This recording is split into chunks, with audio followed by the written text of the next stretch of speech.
घ्यायचे कढईमध्ये. त्याच्यानंतर त्यामध्ये सर्व ड्राय मसाले टाकायचे, जे तुमच्याकडे अवेलेबल असेल ते सर्व तुम्ही टाकू शकतात.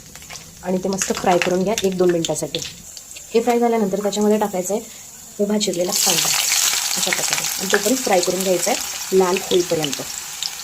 कांदा आता भाजत आला आहे मस्तपैकी. अजून थोडं त्याला छान फ्राय करायचं आहे. तर कांदा मस्तपैकी फ्राय झाला. आता त्याच्यामध्ये आपल्याला ॲड करायचे आहेत चिरलेले टोमॅटोज अशा प्रकारे, आणि ते पण मस्त फ्राय करून घ्यायचं आहे. ते बघा आता आपला टोमॅटो देखील मस्तपैकी शिजत आला आहे. आता यामध्ये टाकायचं आहे अद्रक लसूण पेस्ट. तुमच्याकडे जर घरी बनवलेली असेल तर अतिउत्तम, नाही तर इन्स्टंटमध्ये तुम्ही रेडीमेड देखील टाकू शकतात. आणि हे मस्त मिक्स करून घ्यायचं परत एकदा.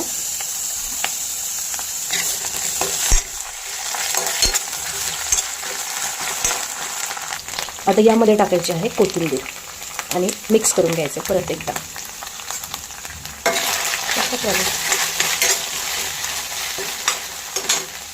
मी हे अर्धा किलो चिकन क्लीन वगैरे करून ठेवलेलं आहे. आता हे चिकन त्यामध्ये ॲड करायचं आहे. आता हे मस्त परतून घ्यायचं आहे.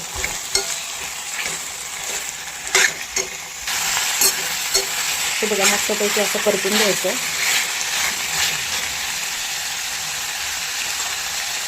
आता यामध्ये टाकायचं आपल्याला हळद आणि मीठ. तुमच्या आवडीनुसार तुम्ही ते ॲड करू शकता.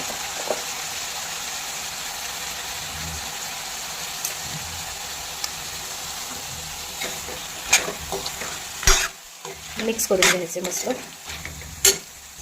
आता त्यामध्ये टाकायचं आहे आपल्याला लाल तिखट. तुम्हाला जसं तिखट हवं आहे त्यानुसार तुम्ही त्यात तिखट टाकू शकता.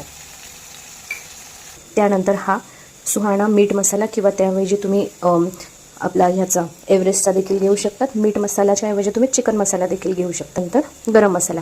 या 2 मसाले फक्त वापरून तुम्ही ही मस्त रेसिपी बनवू शकतात.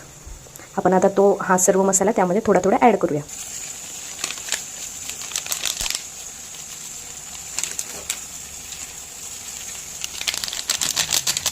बस एवढंच. आता मस्तपैकी परत एकदा त्याला मिक्स करून घ्यायचं आहे. मिक्स केल्यानंतर असं दिसेल. आता हे आपल्याला थोडंसं त्यात पाणी ॲड करून मस्तपैकी शिजून घ्यायचं आहे. पाणी ॲड केलं. आता ह्याच्यावर झाकण ठेवायचे आणि त्याला थोडा वेळ शिजू द्यायचं.